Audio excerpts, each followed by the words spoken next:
नमस्कार दोस्तों, मैं रंजना कालरा आपका अपने चैनल पर स्वागत करती हूं। मैं फिर से हाजिर हूं एक नई वीडियो के साथ। आशा करती हूं आपको वीडियो पसंद आएगी। बोलो सियापति रामचंद्र महाराज की जय। पवित्र चैत्र का महीना था। नवमी तिथि थी, शुक्ल पक्ष और भगवान का प्रिय अभिजीत मुहूर्त था। दोपहर का समय था। न बहुत सर्दी थी, न धूप, न गर्मी थी। वह पवित्र समय सब लोगों को शांति देने वाला था। शीतल, मंद और सुगंधित पवन बह रहा था। देवता हर्षित थे और संतों के मन में बड़ा चाव था। वन फूले हुए थे, पर्वतों के समूह मणियों से जगमगा रहे थे और सारी नदियां अमृत की धारा बहा रही थी। जब ब्रह्मा जी ने वह अवसर जाना, तब सारे देवता विमान सजा सजा कर चले। निर्मल आकाश देवताओं के समूह से भर गया।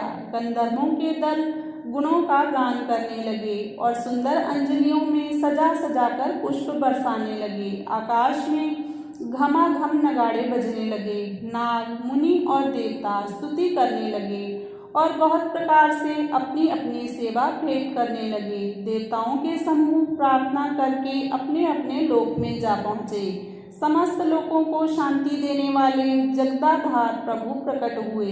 दीनों पर दया करने वाले कौशल्या जी के हितकारी कृपालु प्रभु प्रकट हुए। मुनियों के मन को हरने वाले उनके अद्भुत रूप का विचार करके माता हर्ष से भर गईं।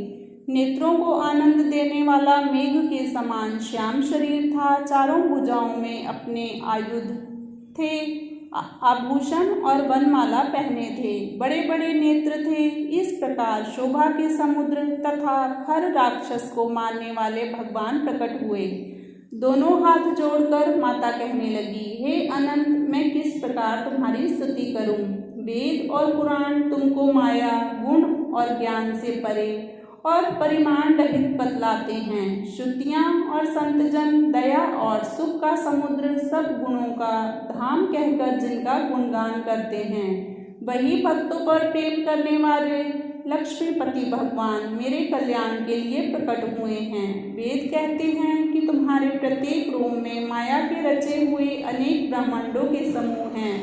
वे तुम मेरे घर में रहे।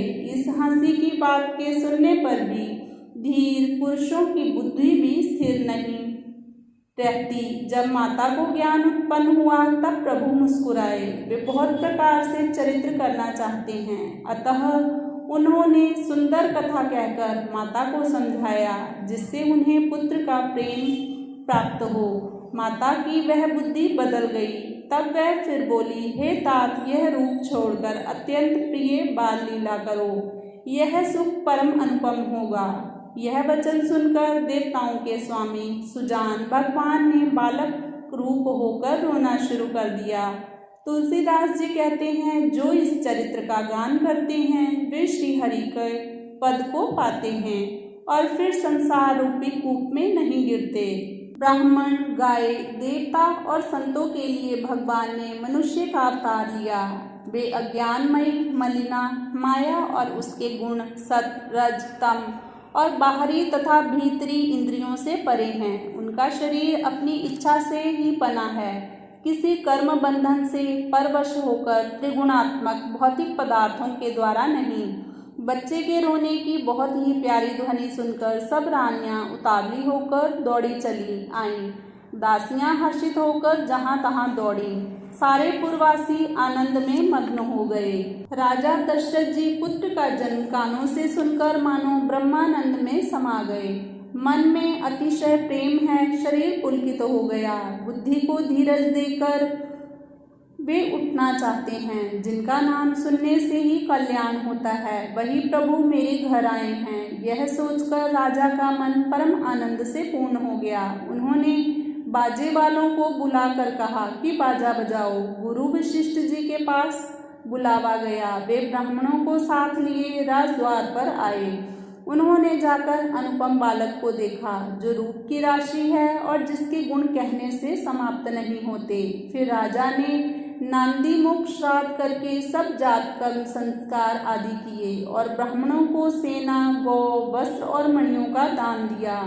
ध्वजा, पताका और तोरणों से नगर छा गया। जिस प्रकार वह सजाया गया उसका तो वर्णन नहीं हो सकता। आकाश से फूलों की वर्षा हो रही है। सब लोग ब्रह्मानंद में मग्न हैं। स्त्रियां झुंड की झुंड मिलकर चलीं। स्वाभाविक श्रृंगार किए ही वह उठ दौड़ी। सोने का कलश लेकर और थालों में मंगल द्रव्य भरकर गाती हुई राजद्वार में प्रवेश करती हैं।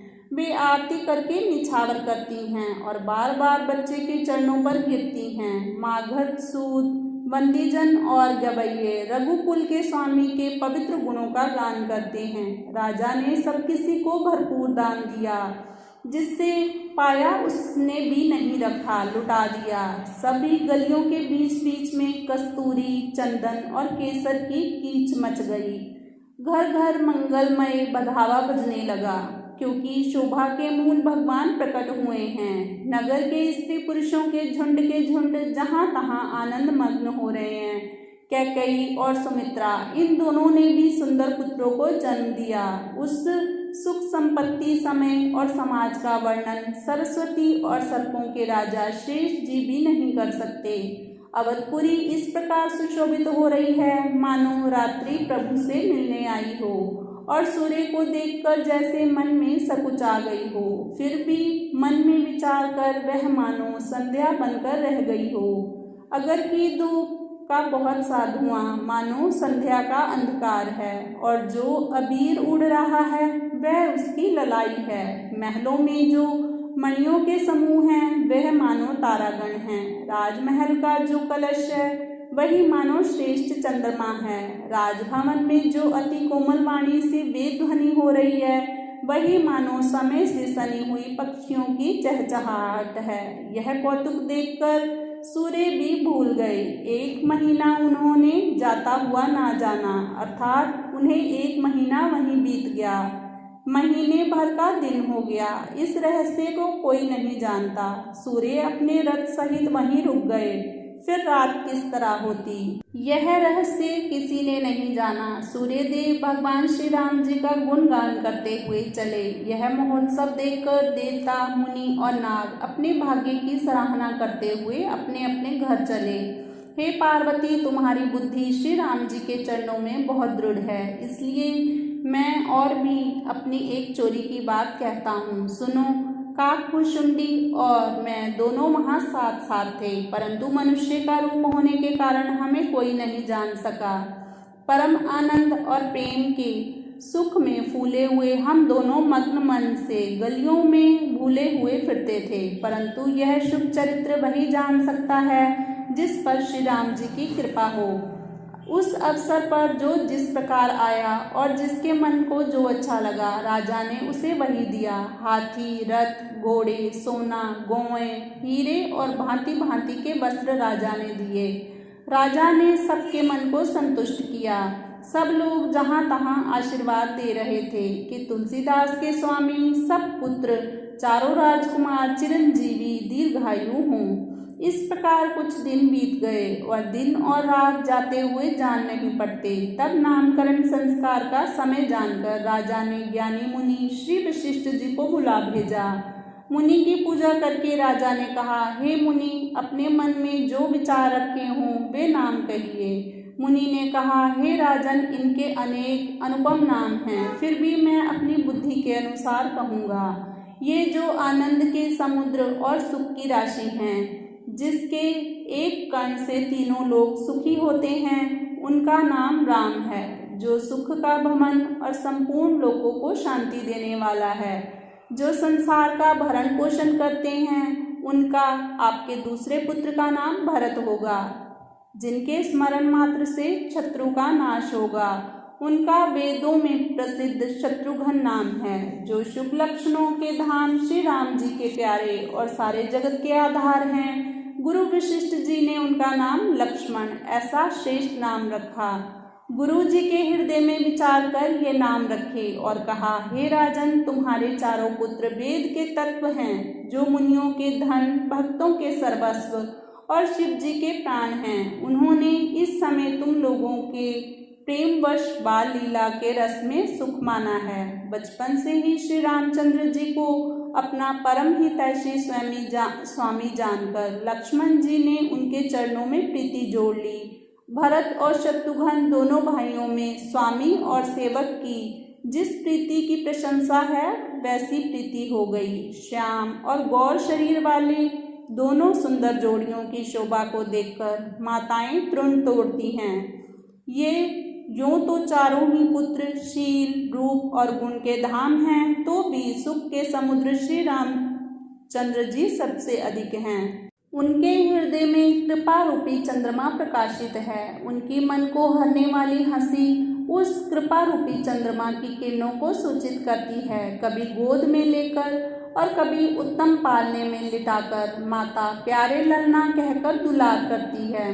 जो सर्वव्यापक, निरंजन, निर्गुण, विनोद रहित और अजन्मा ब्रह्मा है, वही प्रेम और भक्ति के वश कौशल्या जी के गोद में खेल रहे हैं। उनके नीलकमल और गंभीर जल से भरे हुए मेघ के समान श्याम शरीर में करोड़ों कामदेवों की शोभा है। लाल लाल चरण कमलों के नखों की ज्योति ऐसे मालूम होती है जैसे कमल के पत्तों पर मोती स्थिर हो गए हों।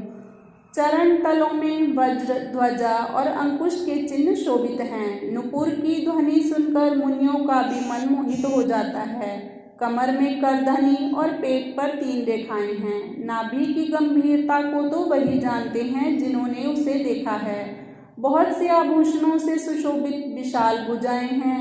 हृदय पर बाघ के नख की बहुत ही निराली छटा है। छाती पर रत्नों से युक्त मणियों के हार की शोभा और ब्राह्मण के चरण चिन्ह को देखते ही मन लुभा जाता है। कंठ शंख के समान उतार चढ़ाव वाला 3 रेखाओं से सुशोभित है और ठोड़ी बहुत ही सुंदर है। मुख पर असंख्य कामदेवों की छटा छा रही है। 2-2 सुंदर दंतुलियां हैं। लाल लाल होंठ हैं। नासिका और तिलक का तो वर्णन ही कौन कर सकता है। सुंदर कान और बहुत ही सुंदर गाल हैं। मधुर तोतले शब्द बहुत ही प्यारे लगते हैं। जन्म के समय से रखे हुए चिकने और घुंघराले बाल हैं, जिनको माता ने बहुत प्रकार से बनाकर संवार दिया है। शरीर पर पीली झंगुली पहनाई हुई है। उनका घुटनों और हाथों के बल चलना मुझे बहुत ही प्यारा लगता है। उनके रूप का वर्णन वेद और शेष जी भी नहीं कर सकते। उसे वही जानता है जिसने कभी स्वप्न में भी देखा हो। जो सुख के पुंज मोह से परे तथा ज्ञान, वाणी और इंद्रियों से अतीत हैं, वे भगवान दशरथ कौशल्या के अत्यंत प्रेम के वश होकर पवित्र बाल लीला करते हैं। इस प्रकार जगत के माता पिता श्री राम जी अवधपुर के निवासियों को सुख देते हैं, जिन्होंने श्री रामचंद्र जी के चरणों में प्रीति जोड़ी है। हे भवानी, उनकी यह प्रत्यक्ष गति है कि भगवान उनके प्रेम वश बाल लीला करके उन्हें आनंद दे रहे हैं। श्री रघुनाथ जी से विमुख रहकर मनुष्य चाहे करोड़ों उपाय करे, परंतु उसका संसार बंधन कौन छुड़ा सकता है। जिसने सभी चराचर जीवों को अपने वश में कर रखा है, वह माया भी प्रभु से भय खाती है। भगवान उस माया को भौं के इशारे पर नचाते हैं। ऐसे प्रभु को छोड़कर कहो और किसका भजन किया जाए। मन, वचन और कर्म से चतुराई छोड़कर भजते ही श्री रघुनाथ जी कृपा करेंगे। इस प्रकार से प्रभु श्री रामचंद्र जी ने बाल क्रीड़ा की और समस्त नगर निवासियों को सुख दिया। कौशल्या जी कभी उन्हें गोद में लेकर हिलाती डुलाती और कभी पालने में लिटाकर झुलाती। प्रेम में मग्न कौशल्या जी रात और दिन का बीतना नहीं जानती थी। पुत्र के स्नेहवश माता उनके बाल चरित्रों का गान किया करती थी। बोलो सियापति रामचंद्र महाराज की जय।